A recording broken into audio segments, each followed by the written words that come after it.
Hello, everybody. Chad here to talk about a code walkthrough of synthetics and how synthetics works. It is surprisingly simple, actually. It's not too complicated. We're going to run through it. It's comprised of really kind of three parts. The first part is the validation to make sure a synth swap or trade is, okay, whether it's the network is in a state where it can allow it. The second one is the code of what we actually do in terms of like actually generating, minting the synth or burning the synth. And then the third thing is calculating the synthetic units. So how does the network track how much of the pool belongs to the synth holders and all that kind of stuff. Okay, so the first part is going through the handler. Specifically, every handler is comprised of two things: a validate function and a handle function. The validate function, as you can probably guess, is just kind of make sure everything's on the level before you actually do any actions. Like, checking if this person has, access to this thing we're trying to do or what have you. And so you can see in the beginning of this function here, which this does some basic validation stuff for all swaps, not just synths. But I'm not going to do all swaps. I'm just going to do the synth related stuff. So we're going to kind of jump to this little if statement. Or if the target is a synthetic asset. So if we're swapping to a synthetic asset, all this code beneath this gets executed. So we're getting the total liquidity of the network, and when we're getting the maximum liquidity that the network can support. This is basically the soft cap that we always talk about. And then if it's too much, we kind of error out and say, ooh, we're doing this. It's going to add liquidity to the pool, and the pool is going to go over the soft cap or hard cap for that matter, I think. The whole thing is, not valid. So it cancels or doesn't do the swap at that point, and then that would trigger a refund back to that person. So whether it's Rune or it's sent in or BTC or whatever, layer 1 BTC, it gets sent back to the person. We're getting the max synth per asset depth value here, and then getting the total supply of synths, getting the pool, checking up the coverage here, and then returning an error if the synth quantity is too high relative to the asset depth of the pool. At the beginning, this will be probably about 5% to start, and then we'll bump it up over time as we get more and more confident about the design. But keep it small in the beginning just in case there's some bug or some issue or whatever that the amount of liquidity at stake is relatively small. We certainly don't want to have a situation like Solana had the other day of $300 million problem. We don't want that, obviously. So starting very slow and cautious as we tend to do in this project, which I feel strongly about. This thing is about strict liquidity bond ratio, which we can kind of ignore. That's actually only there for testing purposes, where we don't respect the economic security of the network. We don't do that when it comes to like testing environments, just to make it easier to test. We don't obviously always keep that secure in mainnet. And that stuff is more of the same.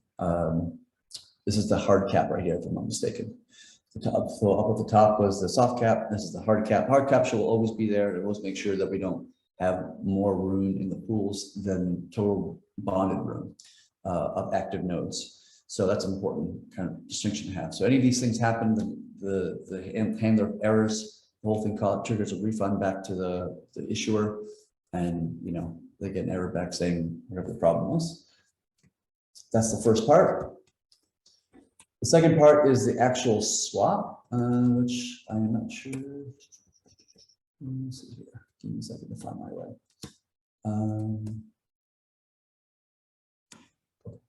I'll start with the top part then.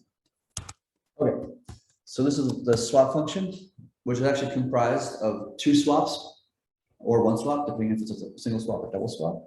But the very first thing we do here is we check if the source or the target is a synthetic, and we check Mimir if we're allowing to burn synths or mint synths. This gives Mimir the ability to kind of disable one or both of these things in case there's some sort of bug or emergency of some kind or some sort of exploit of some kind. The Mimir admin or the node Mimirs can kind of quickly kind of put a kibosh on synthetics temporarily, to pause it temporarily until a fix is made. But everything else would go on fine. You can still swap layer ones and add liquidity and all that kind of stuff. It's just that it frees the ability to mint and burn synthetics, which is just there for security purposes. Try to be safe as we can. And then we do a swap or double swap depending upon if we're doing double swap or not. This kind of triggers. But we don't care about double swap or not. We just want to do, is it one swap? It's called one swap function. And this is the logic to do an actual swap. Here I'm just looking for like unusual cases where we start doing synth specific things rather than going through the whole function of how a swap works in total. But here we're just trying to, since the asset we're swapping is a synthetic, we want to go to the layer 1 asset just to know which pool we're actually swapping with.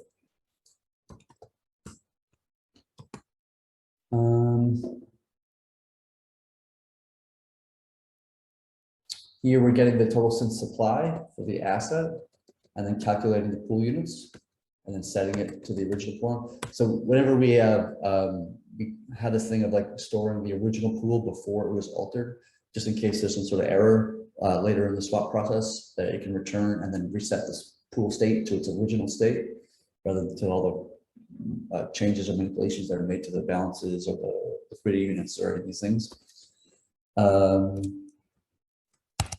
This part here is kind of important. So what we're doing here is what we call a virtual pool depth, right? So as you guys know, because THORChain is a slip-based model, in calculating what the fee is that you're being charged for the privilege of being to swap, we're basically inflating the depth of the pool. So we pretend for a second that instead of having, 10,000 Bitcoin, the Bitcoin pool, whatever the hell the number is, we're inflating the number to be 2x or whatever the synth values. This is, if I'm not mistaken, this is actually a Lumiere controlled attribute. Right now it's set to 2x. It can be changed by no Lumiere or Lumiere atom, doesn't matter who.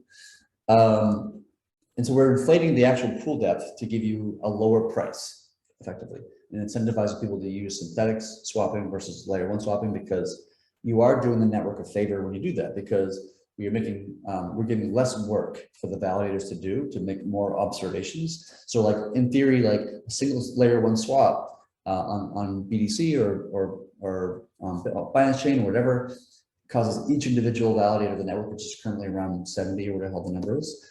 And each one of them makes an observation transaction on THORChain. So a single swap can trigger 70 transactions onto the chain. And I mean, that's true, but it's not entirely true because we can batch a bunch of observations in a single transaction. So in a high volume scenario, validator will be pushing like 100 observations into a single transaction. So it's not linear in terms of that relationship, but effectively by using synthetics, you're causing less work for the network, which is a good thing. And so we want to incentivize that. And so we give you a better price, to hold a synthetic and trade with a synthetic. It's faster, cheaper for everybody to use, which should incentivize people to hold synthetics for that particular purpose, which is great. Just error checking, blah, blah, calculating emission fees. There's another synthetic check. Here's where we're actually doing the, we're kind of figuring out how many coins to mint and burn, if I'm not mistaken. And then we do the actual minting and burning, I think, later on, if I'm not mistaken. I think we do it in the manager. I wish I actually spent some time looking at the synth code before doing this so I can remind myself. I haven't touched this code in a long time. Yeah, so we're taking away the Rune. So if the source asset is a synthetic, we're taking Rune from that pool's balance, and then we're adding it for coins to burn. So we're gonna burn some coins, which is the synthetic itself, in that scenario. And we do all that. So we burn the coins at some point. I forget when.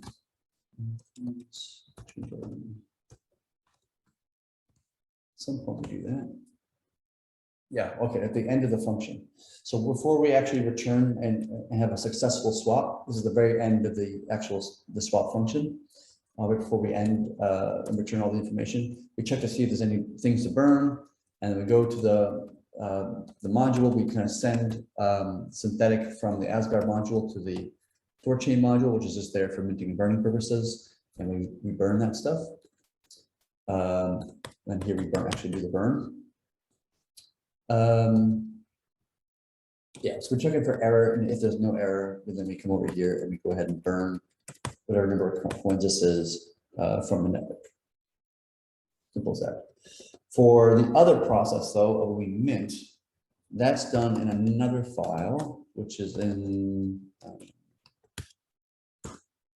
think it's where is it? Here. Yes, okay. So we imprint into the outbound transaction, which is set up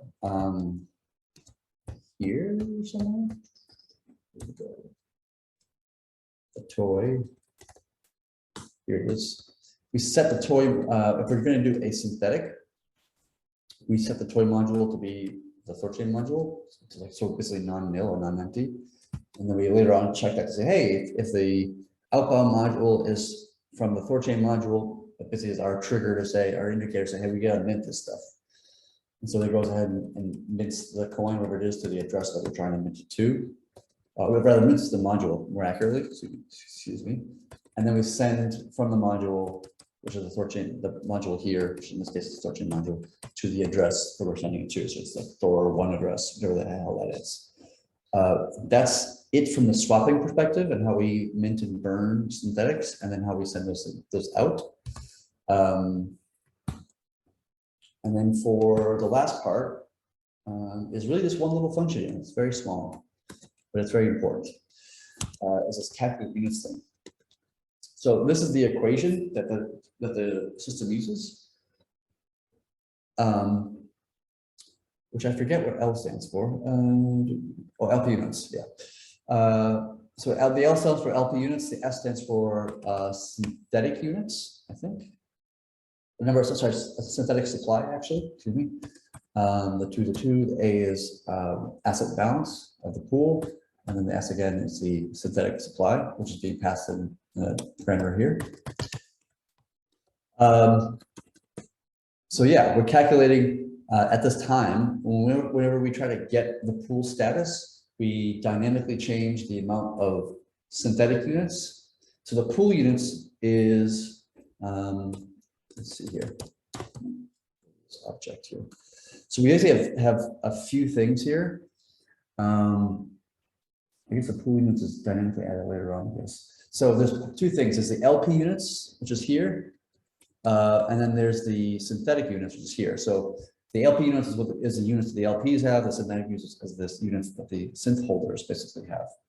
And the synth holders units is dynamically calculated at read time of the network. So whenever it goes to pull the status of a pool and it's going to do a swap or withdrawal or add liquidity or any of these things, it dynamically calculates how much synth units that this pool has. And it's basically calculating from that the value of the synthetics. So the synthetic is equal to a 1-to-1 ratio to the layer 1 object. So we get the price, basically get the price of the layer 1 object, and then we multiply it by the number of synthetic supply there is. And then we calculate from that number how much LP units is required to equal that amount, right?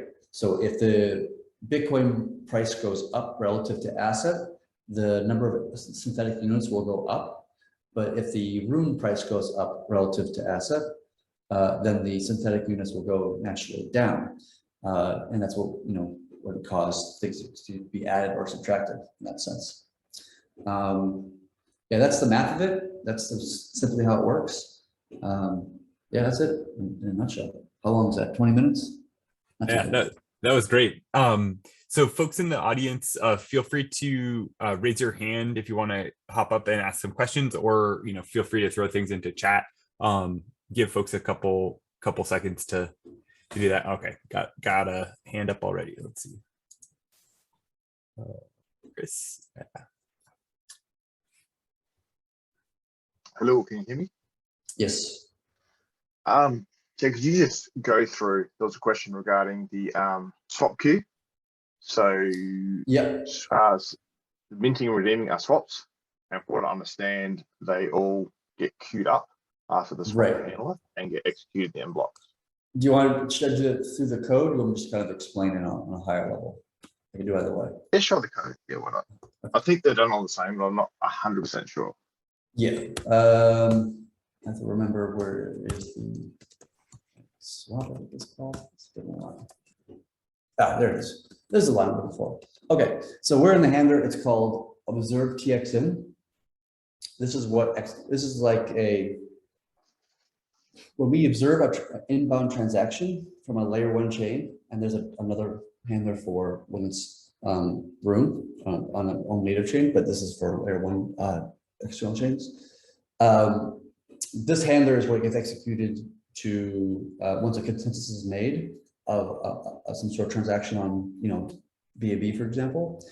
And so what it does here is that this is basically like a handler that is a router to other handlers. You can think of it that way.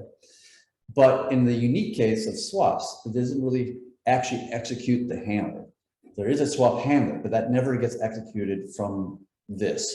Instead, what happens is it adds the swap message, or like the details of the swap, like the attributes of that swap, to the swap queue, which is this function's here, blah, blah. This is a versioning thing here. Let's skip over that. And then it goes to here, where it does some logic of like how it actually adds stuff. Affiliate fees is when it actually like splits the swap into 2 separate swaps relative to the affiliate fee, and then creates 2 different swap entities in the swap queue, I think. And here's where it actually adds it to the swap queue itself. And then we actually process that in, I think it's the module. Let's see if we can find it here. It's the A diagram on this. I just loaded it. and then this the queue. It's the swap queue. There it is, end block there. This is where we, so this is the module. So this is like the end block of the entire chain. And it runs basically a series of a bunch of different end blocks from different managers. And lo and behold, swap queue has its own end block, which we're going to jump into. Manager swap queue current, and then end block. There we go. So here's where it does the actual does the process of the swap queue itself, where it basically effectively gets from Lumiere the min and max swaps per block. The max swaps is currently set to 100, which is kind of an arbitrary number, just kind of made up. We can increase it or decrease it. For right now, it doesn't really matter because we never have any. The network is so efficient in actually executing on swaps that we're just not seeing enough actual swap trades to actually really build the queue at this point in time. It just handled it like no problem, which makes sense because like you can literally fill the entire Bitcoin block, the Ethereum block, the Litecoin block, the Bitcoin Cash block, the Doge block. Like you could really fill them all with THORChain swaps, and the queue would probably be able to handle it okay. Like it's pretty efficient. I think there's been a couple times where we built a queue for like a few seconds and then it got emptied out. But the minimum here, the minimum number is just like that. It tries to purposely, if there's like a lot of things in the queue, it doesn't all do them as fast as possible in the same block. It tries to spread them out over more blocks. And the reason for that is just to create that imperative to do larger trades, because we want people to do larger trades in the network, not so much smaller trades, because larger trades produce more revenue for the LPs and for the nodes and everybody. And so once like you really get contention here, like in the future when THORChain is, you know, a big deal and everybody's swapping on it like crazy, blah, blah, blah, and all that kind of stuff, the network will prioritize larger swaps over smaller swaps. And so if you want to get through, you probably want to go for a smaller swap rather than a smaller swap. But in the event that there's only like, you know, 10 swaps in the queue, then we put this minimum swaps per block there just to, just like, oh, just do all of them. Don't worry about trying to spread them over blocks. Just like, okay, it's only 10 swaps, just execute them all right now, basically. That's what that's thinking about. Here we fetch the queue, and then we score the messages, or score the swaps based upon like how valuable the swaps are to the network. And generally speaking, it's the bigger swaps are more valuable than the smaller swaps. And then we actually run the swap handler on each one of those things one by one. And kind of iterates through those things and removes things from the swap queue when they're successful, and all that kind of jazz. That's it on a high level. We could dive deeper into it, but that's probably more than we needed to know.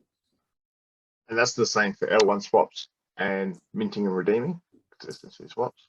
Yes, they all go into the same swap queue, and they all get prioritized in the same way.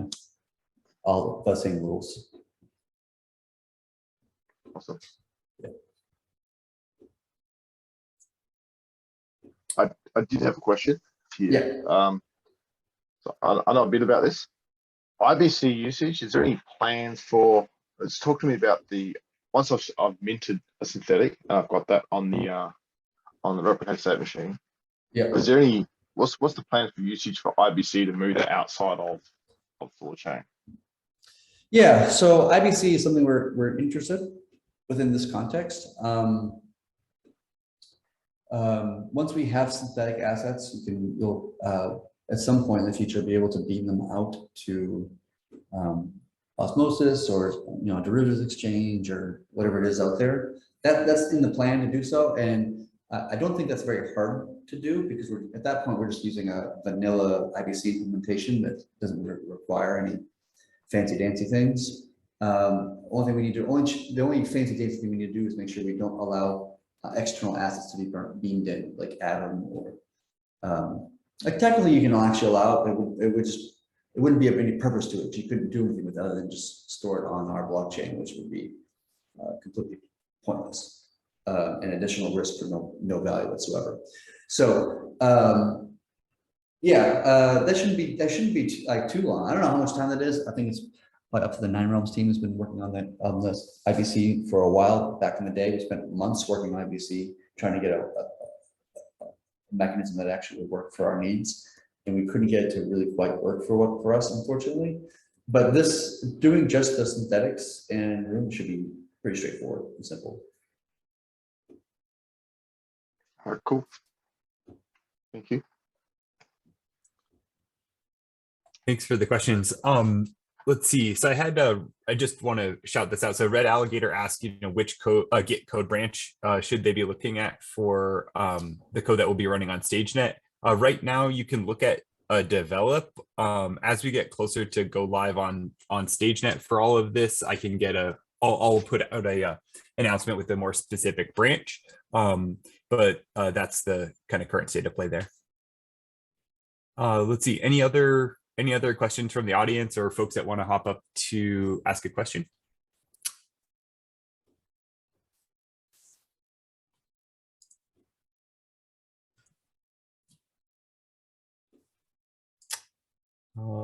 I'm not seeing anybody. If you have questions moving forward, feel free to throw them in the THORGames Discord channel. There's a chat, right? I've asked something in the chat here in Zoom. What are the parameters used to classify vulnerabilities found? Maybe I'm just missing that. Oh, sorry, I see it now. Yeah, what are the parameters used to classify vulnerabilities found? So that's on kind of the economic impact to the system. You can read more about that in the Notion doc. I'll link that in the chat right now, but it's also available in the THORGames Discord channel.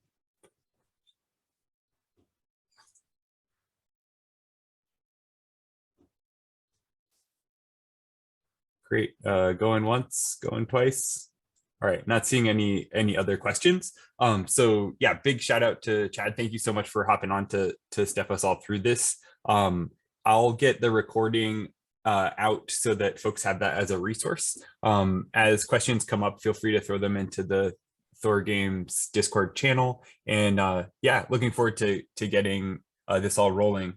So that everybody here is aware, the steps here are that there's still some outstanding work on StageNet that needs to be accomplished. And then once that's good, we'll get the thumbs up from the folks that are working on that. And then we'll give the kind of green light to the THORGames to kick off. So stay tuned for updates on that. And then an announcement when we've chosen the starting block and ending block of the games. One last question. So Red Alligator asks, will Synths roll out before or after Terra? Has that been decided? The sequencing, I think, will be Terra first and then Synths. If there's a issue with Terra, for example, that might change, but that's kind of the current state of play. Awesome. Yeah, thank you all for joining. This has been awesome. Yeah, big shout out to Chad. Thanks for taking the time to do all of this. And yeah, super excited to see what creative angles folks come up with to break the system. So yep. Thanks, Orion, for hosting, and I'll see you all in Valhalla. Awesome. Let's do it.